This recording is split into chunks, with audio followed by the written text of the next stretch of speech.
शव हैं जिनकी जो है अंत्येष्टि लगातार की जा रही है। 4 से 5 बड़े जो ट्रक हैं नगर निगम द्वारा, वो लकड़ी जो है पहुंचाई गई है। वहां पे नगर निगम की एक बड़ी टीम जो है काम कर रही है, लगातार इन सबों की जो है अंत्येष्टि की जा रही है।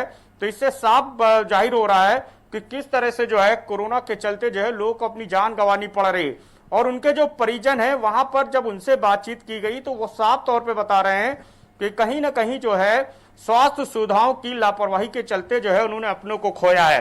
किसी को बेड नहीं मिला, किसी को ऑक्सीजन नहीं मिल पाई, क्योंकि बड़ी संख्या में ऐसे लोग हैं जो घरों पे आइसोलेट हैं, क्योंकि बेड मिल नहीं पा रहे हैं, ऑक्सीजन मिल नहीं पा रही।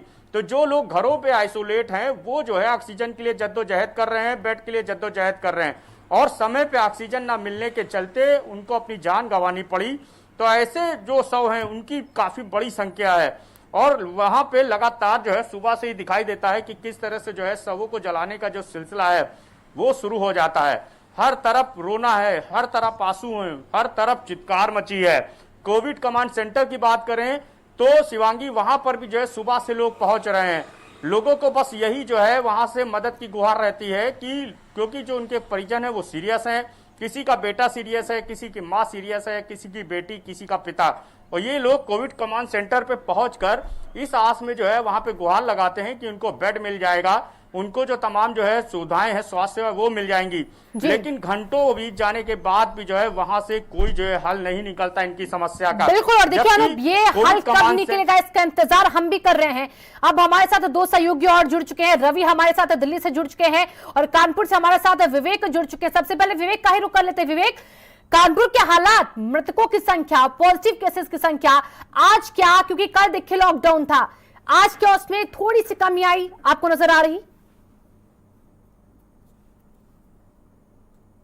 देखिए शिवांगी, कभी की बात करी जाए तो सरकारी आंकड़े जितने हैं सरकार के हिसाब से ही चल रहे हैं। अगर इसकी जमीनी हकीकत जाननी है तो यहाँ के अधिकारियों को सड़कों पर निकलना होगा, घाटों पर जाना होगा, ऑक्सीजन प्लांटों में जाना होगा, लेकिन वो सिर्फ अपने अपने ऑफिसों में बैठकर जो है आंकड़े तो दिखा देते हैं कि आज इतनी मौतें हुई हैं, आज कम से कम मौतें हुई हैं, लेकिन अगर इसकी जमीनी हकीकत है वो भारत समाचार लगातार यहाँ पर दिखा रहा है कि किस तरह से यहाँ की मौतों के आंकड़े बढ़ते जा रहे हैं। लोगों के पास यहां पर जो कोविड से मरीज हैं वो हॉस्पिटल के बाहर पड़े हुए हैं, जिनका कोई रजिस्ट्रेशन करने वाला नहीं है, जिनकी एंट्री करने वाला कोई नहीं है। तो ऐसे लोग कैसे सरकारी आंकड़े में आएंगे? जो लोग मरने को मजबूर हैं, जिनका कोई पता नहीं। जैसे भगवत दास घाट की बात करें कि कल भारत समाचार की टीम भगवत दास घाट गई थी, वहां के प्रबंधकों का कहना है कि यहाँ के जो कर्मचारी हैं वो पूरी तरह से कम होते चले जा रहे हैं, चूंकि जो बॉडियां आ रही हैं उनको कहीं ना कहीं यही नहीं मालूम है कि कौन सी कोविड की है और कौन सी अपनी मौत पर के आए हैं। तो ऐसे में वो जो कर्मचारी हैं वो बॉडियों को छू रहे हैं, बीमार पड़ रहे हैं, उनको देखने वाला कोई नहीं है। तो बहुत सारी चीजें तो ऐसी हैं कि जहां पर ये जो बॉडियां, इनका पता ही नहीं चला जा सकता कि कौन कोविड से मर रहा है, क्योंकि व्यवस्थाएं हैं नहीं। जिनके पास पैसा है उनको जो है हॉस्पिटल वाले लूट रहे हैं, किसी भी प्रकार की कोई सुविधाएं नहीं है। यहाँ पे बड़े बड़े मंत्री और विधायक सिर्फ कागजों पर जो है लेटर लिखने का काम कर रहे हैं कि ऑक्सीजन की कमी है, मान रहे हैं कि ऑक्सीजन की कमी है, लेटर लिख रहे हैं, लेकिन ऐसे समय पे भी लेटर लिखे जा रहे हैं, लेटर का पालन किया जाएगा तब जाके कहीं भविष्य में जो है ऑक्सीजन की व्यवस्थाएं करी जाएंगी। लोग आज मर रहे हैं, आज त्राहिमाम कर रहे हैं, इसको देखने वाला शिवांगी कानपुर में कोई नहीं है।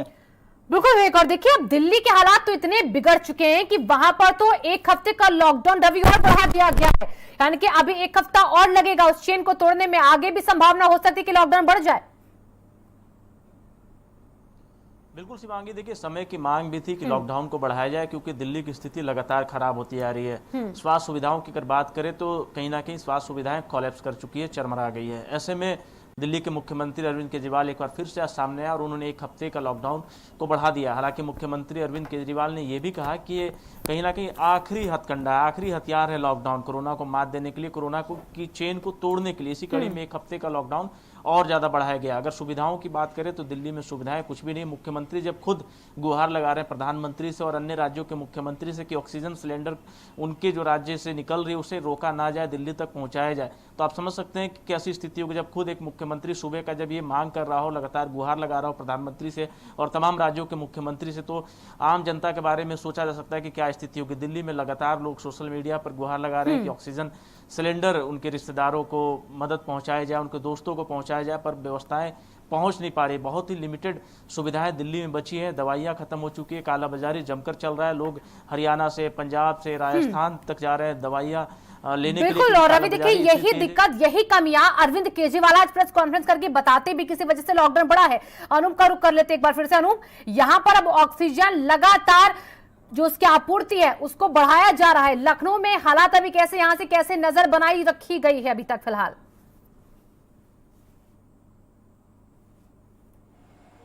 देखिए शिवांगी, बिल्कुल बोकारो से जो टैंकर है, ऑक्सीजन टैंकर, वो लखनऊ पहुंच चुकी है और ये माना जा रहा है कि बहुत जल्द जो है जो ऑक्सीजन की किल्लत है उसको दूर करने के लिए इन टैंकरों को जो है वहां प्लांट तक जो पहुंचाया जाएगा।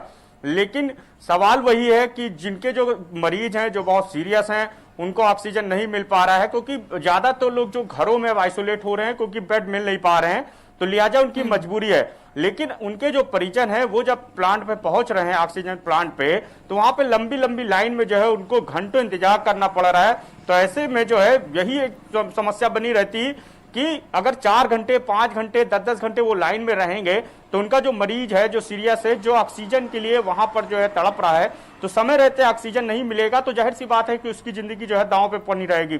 इसके अलावा हम बात करें तो जो डीआरडीओ है उसकी तरफ से जो लखनऊ में कोविड हॉस्पिटल बनना है उसको लेके अवध शिल्प ग्राम में जो है युद्ध स्तर पर तैयारियां शिवंगी चल रही हैं, ताकि लोगों को जो 500 बेड का ये जो हॉस्पिटल है जो माना जा रहा है कि 1 हफ्ते में ये शुरू हो जाएगा, जिसके लिए जो ऑक्सीजन जो प्लांट है, जो पाइपलाइन है वो वहां पे बिछाई जा रही है, जो बेड है वो भी उसकी व्यवस्था की जा रही है, जो आउटर क्षेत्र का काम है वो भी जो है युद्ध स्तर पे बताया जा रहा है कि समाप्ति की ओर है। यानी लोगों को जो है कुछ हफ्ते बाद जो है राहत मिलेगी, क्योंकि ये माना जा रहा है कि 30 अप्रैल तक जो है ये हॉस्पिटल जो है वो तैयार हो जाएगा और लोगों को वहां पे जो है बेड मुहैया होंगे, ऑक्सीजन जो है वो मुहैया होगी। लेकिन अभी जो 1 हफ्ते का वक्त है, इस बीच जो तमाम तरीके से खबरें आ रही कि तमाम ऑक्सीजन प्लांट हैं वहां पर लोग जो है जद्दोजहद कर रहे हैं ऑक्सीजन प्लांट के लिए, बेड आपको मिल नहीं रहे हैं, मजबूरी है लोगों की, कोई एम्बुलेंस में पड़ा हुआ है, कोई जो है अपने घरों पे पड़ा हुआ है। तो ये जो संख्या है ये जरूर जो खतरे की तरफ है, क्योंकि इनको जो बेहतर इलाज और बेहतर बेड और ऑक्सीजन यही नहीं मिलता है तो जाहिर सी बात है कि उनकी जो जिंदगी है वो पल पल जो है मौत की तरफ बढ़ रही है। और ऐसे हम नहीं कह रहे, भारत समाचार नहीं कहता, जो परिजन है तेजी के साथ करनी होगी, वो सुविधाएं देनी होगी जिसकी जरूरत है आज सभी को। अनूप, और अब एक बार फिर से कामरू का रुख कर लेंगे, विवेक के पास चलेंगे। विवेक, वहां पर इस वक्त ऑक्सीजन की जो कमी अभी तक हम देख पा रहे थे, क्या वो कम होती नजर आई है आपको? आज लॉकडाउन का असर कैसा, आंकड़े कैसे वहां के? देखिए शिवांगी, ऑक्सीजन की जो कमी है सिर्फ कागजों पर नजर आई है, जो कि यहाँ पर कागजों में दिखाया जाता है कि ऑक्सीजन पूरी मात्रा में आ गया है, लेकिन यहाँ पर जो तीमारदार हैं, जो मरीजों के घर वाले हैं, वो अपने सारे काम धाम छोड़कर सिर्फ लाइनों में लगे हुए हैं महज एक सिलेंडर के लिए। जिस तरह से यहाँ सिलेंडर की मारामारी है, भरे छोड़ दीजिए, खाली मिलना मुश्किल है, उसके रेगुलेटर गायब होते चले जा रहे हैं। तो कहीं ना कहीं ऑक्सीजन की पूरी तरह से कालाबाजारी यहाँ पर चल रही है। आपने बात करी लॉकडाउन की, तो लॉकडाउन सिर्फ पुलिस के भरोसे है, पुलिस भी इंसान है, कहीं ना कहीं पुलिस के अंदर भी डर है, वो ड्यूटी तो कर रहे हैं लेकिन सड़कों पर नहीं दिख रहे हैं। यहां पर पूरी तरह से लोग सड़कों पर निकल रहे हैं, उनसे पूछने वाला कोई नहीं है कि किस काम से निकल रहे हो, किस वजह से निकल रहे हो। जिस तरह से यहां पर लोगों के भी हौसले बुलंद, लोगों के अंदर डर है, मास्क जरूर लगा रहे हैं लेकिन वो अपने अपने कामों से निकल रहे हैं। चूंकि जो स्थिति है यहाँ की वो बहुत ही भयावह हो चुकी है, यहाँ त्राहिमाम मचा हुआ है, लोग सिलेंडर के लिए भाग रहे हैं, लोग एम्बुलेंस के लिए भाग रहे हैं। यहाँ पर जितने सरकारी जो व्यवस्थाएं हैं वो पूरी तरह से विफल हो गई हैं। चाहिए यहाँ बेड की बात करी जाए, ऑक्सीजन की बात करी जाए, दवाइयों की बात करी जाए, यहाँ पर किसी भी प्रकार की कोई भी व्यवस्था। अजय भी हमारे साथ जुड़ चुके हैं। अजय, जबरन पेशेंट को बाहर निकाला जाने लग गया अस्पतालों से क्योंकि बेड नहीं है, ऑक्सीजन नहीं मिल पा रही है, ऐसी व्यवस्थाएं क्या बता रही हैं? देखिए, अगर जिला प्रशासन की बात की जाए और मरीजों की बात की जाए तो बरेली में जो है त्राहिमाम हो चुकी है। विनायक हॉस्पिटल में जबरदस्ती मरीजों को बाहर निकाला जा रहा है, जबकि रात की बात की जाए तो कई सारे मरीज उसमें ऐसे हैं जो बहुत ही ज्यादा क्रिटिकल है, लेकिन अचानक से ही आपाधापी उन्होंने दिखाई और उन्हें कहा कि ये ऑक्सीजन खत्म हो गई और मरीज को जबरदस्ती जो है उन्हें कर बाहर निकाला जाएगा। अभी की मौजूदा हालत की अगर बात की जाए तो जो वहां जो तीमारदार है उन्होंने सड़क पे जाम लगा दिया था, पुलिस मौके पे समझाने का प्रयास किया जा रहा, लेकिन तीमारदार रो रहे हैं। किसी का बाप बीमार है, किसी का माँ एकदम मृत्यु से या पे लटकी हुई है, किसी का बेटा है, तो तीमारदार बराबर रिक्वेस्ट कर रहे हैं, पुलिस बराबर रिक्वेस्ट कर रही है उनको समझाने का, लेकिन तीमारदार अभी मानने को तैयार नहीं है, क्योंकि जबरदस्ती उनको निकाला जा रहा है। उनको ये डर है कि वो अगर वहां से मरीज को ले जाते हैं तो कहीं उनके संग कोई मिसहैपनिंग ना हो जाए। अभी हमारी डॉक्टर अशोक ACMO है, उनसे बात हुई, 300 बेडेड हॉस्पिटल में भी उन्होंने ये बताया कि कुछ देर की ऑक्सीजन बाकी है, और उन्हें साथ ही ये भी दिलासा दिलाया कि 1 घंटा या 1.5 घंटे में ऑक्सीजन का सिलेंडर वहां पे आ जाएगा, व्यवस्था सुचारू हो जाएगी। लेकिन अगर इस बीच 1 या 1.5 घंटे के बाद 300 बेडेड पे अगर ऑक्सीजन नहीं आती है तो वहां भी ऐसे ही नजारा देखने वाला। शिवांगी, आप सभी का फिलहाल बहुत बहुत शुक्रिया इन तमाम जानकारियों के लिए। तो हालात बद से बदतर होते जा रहे हैं, यूपी में भी स्थिति बहुत विकट है। राजधानी में शमशान घाटों पर पहुंच रहे हैं शव, लगातार घाटों पर शवों के पहुंचने का सिलसिला जारी है। भैंसा कुंड पर 2 दर्जन से अधिक शव पहुंचे हैं और सभी कोरोना संक्रमित हैं जिनकी अंत्येष्टि हो रही है। शमशान घाट पर कई शव तो जमीन पर भी रखे हैं। रोज बड़ी संख्या में संक्रमित शवों की अंत्येष्टि होती है। नगर निगम ने हालांकि कई ट्रक लकड़ी पहुंचाई है। भैंसा कुंड हो या गुलाला घाट हो, वहां पर शवों की लंबी कतारें हैं।